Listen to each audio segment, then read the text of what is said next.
The U.S. investigative journalist Robert Perry has made an astonishing claim, and one that has gone completely unnoticed.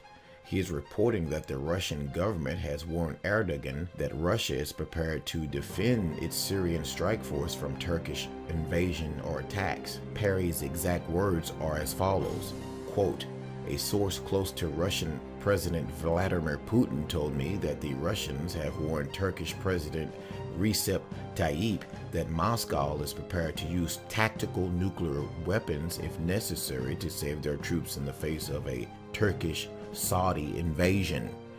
Since Turkey is a member of NATO, any such conflict could quickly escalate into a full-scale nuclear confrontation," unquote.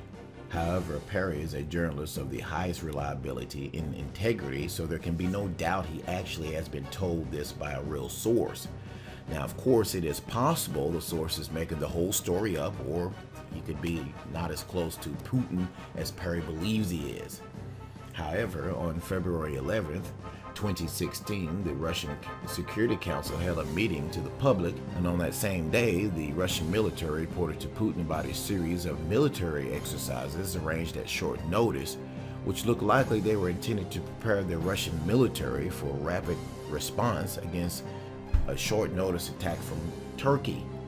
If a warning really was given, it might have been given either on that day or possibly on the day after, to coincide with the military exercises that were directed toward Turkey. The meeting of the Security Council would in that case have been convened to discuss and authorize it.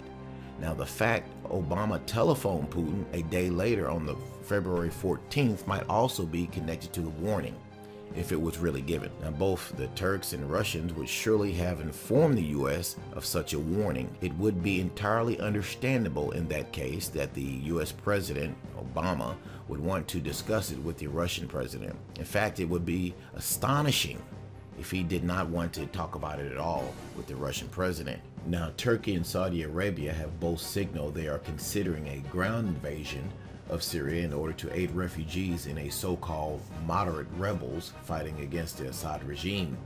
Last week, Turkish officials called for a safe zone to be established within Syria to allow refugees to flee Russia's advance, although the United States argued that such a corridor could not be set up without a no-fly zone. Now, Saudi Arabia is currently conducting the biggest war games the region has seen for a quarter of a century. Northern Thunder involves 150,000 troops, which were initially reported to be 350,000 troops from 20 countries, and is viewed by some as a precursor to a possible invasion of Syria. Now, earlier this month, Saudi Foreign Minister Adel Jabbar told CNN that President Bashar Assad will have to be removed by force if the political process fails. Now, as usual, the mainstream American media is not reporting one word about what's going on in the Middle East. And again, we will keep our eyes on this situation and update you as it changes. Thank you for watching.